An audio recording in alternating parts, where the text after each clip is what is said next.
Rin, ayo. Assalamualaikum warahmatullahi wabarakatuh.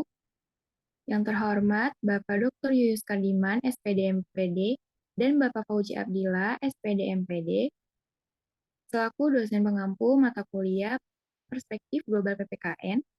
Sebelumnya saya izin memperkenalkan diri. Nama saya Ana Nabila.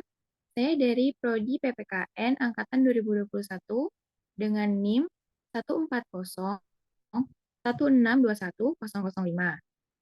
Pada kesempatan kali ini, saya ingin menjelaskan sekaligus mempresentasikan mengenai Global Citizenship, a typology for its multiple conception, atau yang artinya sebuah tipologi untuk membedakan kewarganegaraan global dengan berbagai macam konsep.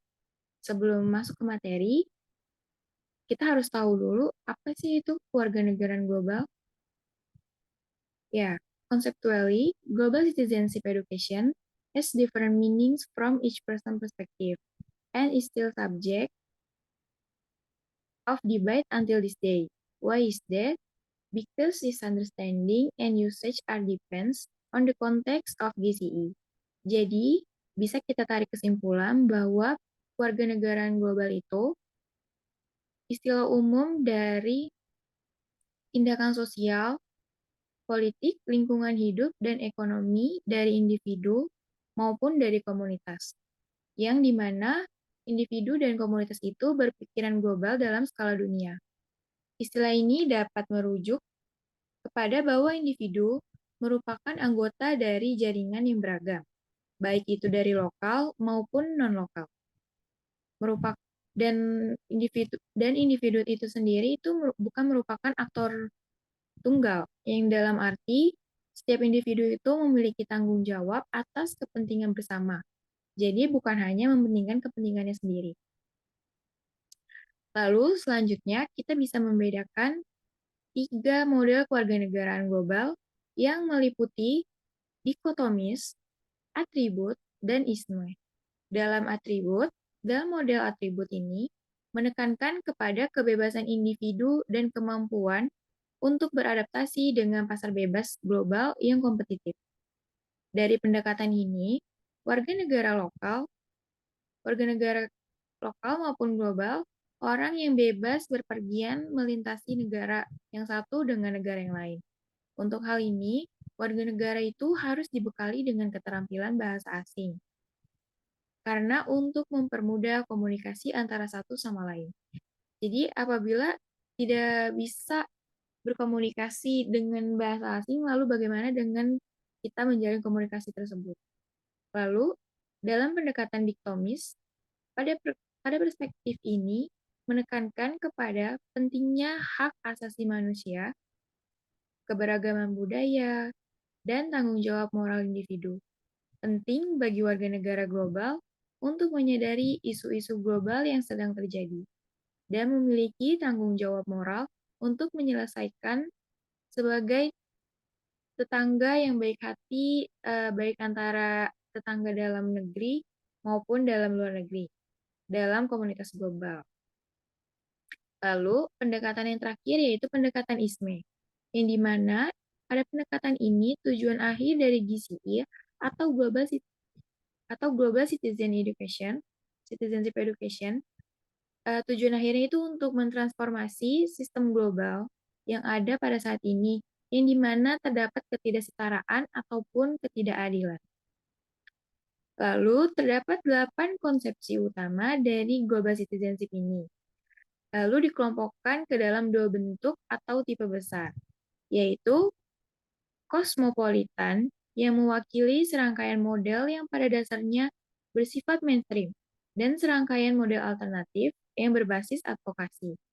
Seperti yang sudah dilihat, ada mind mapping, yaitu ada 2 tipe besar. Nah, kosmopolitanisme itu teori yang berasumsi bahwa semua umat manusia tanpa memandang etnis, tanpa memandang jenis kelamin, ras, dan afiliasi spesifik lainnya, yang merupakan bagian dari satu komunitas umat manusia. Lalu, Di dalam bentuk kosmopolitanisme, terdapat 4 tipe, yaitu kewarganegaraan global politik, kewarganegaraan global, global moral, kewarganegaraan global, dan kewarganegaraan global budaya. Dalam kewarganegaraan politik, ini berfokus kepada hubungan individu dengan negara dan pemerintah lainnya, yang khususnya dalam bentuk demokrasi kosmopolitan. Nah, apa sih demokrasi kosmopolitan itu? Demokrasi kosmopolitan itu berinti kepada yang dimana ini lebih mementingkan kepada hak asasi manusianya. Lalu,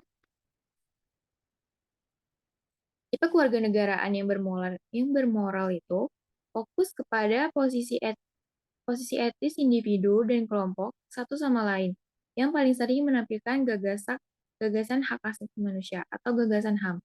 Lalu yang kedua, kewarganegaraan ekonomi global fokus kepada keterkaitan antara kekuasaan, bentuk modal, tenaga kerja, sumber daya, dan kondisi manusia.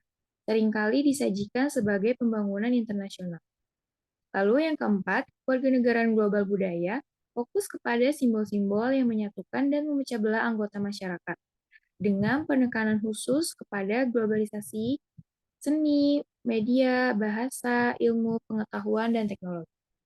Lalu, yang tipe kewarganegaraan advokasi ada 4, kewarganegaraan sosial global yang terfokus kepada interkoneksi antara individu dan kelompok, serta dukungan mereka terhadap suara rakyat yang disebut sebagai masyarakat sipil global. Yang kedua, kewarganegaraan global yang kritis berfokus kepada tantangan yang muncul seperti penindasan yang menggunakan kritik terhadap norma-norma sosial untuk mengadvokasi tindakan guna meningkatkan kehidupan kelompok masyarakat yang terpinggirkan atau subaltern, yang khususnya melalui agenda pasca kolonial. Lalu yang ketiga, ada kewarganegaraan global yang ramah lingkungan. Sudah pasti ini yang berfokus kepada lingkungan sekitar kita, yang dimana lebih menekankan kepada perubahan tindakan dari manusia terkait lingkungan alam yang umumnya disebut agenda pembangunan berkelanjutan. Yang keempat, kewarganegaraan global yang rohani, yang dimana menganjurkan komitmen terhadap aksioma yang berkaitan dengan hubungan kepedulian antara satu sama lain, cinta kasih, spiritual, dan emosional. Jadi ini untuk menghindari rasa terpecah belahnya antara negara yang satu dengan negara yang lain, baik itu dalam negeri maupun dalam luar negeri.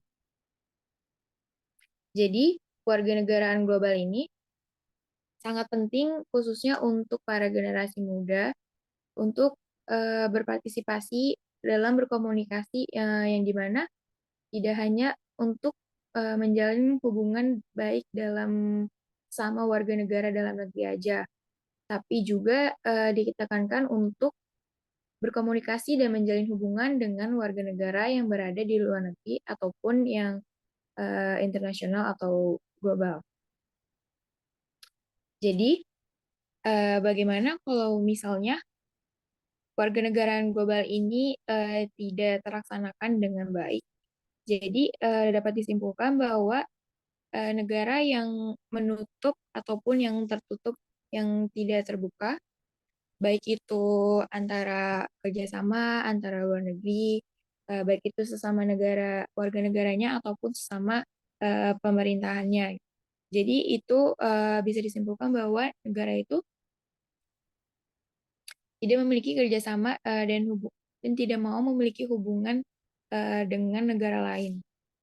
Lalu yang terakhir yaitu ada mengevaluasi kurikula pendidikan kewarganegaraan global dalam menetapkan bentuk-bentuk global citizenship yang dipromosikan dalam rencana kurikulum yang bertujuan untuk mengetahui sejauh mana agar terdapat koherensi antara ketiga elemen pada kurikulum yang akan direncanakan. Jadi, Hal ini untuk ditujukan dalam menganalisis elemen-elemen yang relevan dari kurikulum yang menggunakan dimensi yang ditujukan.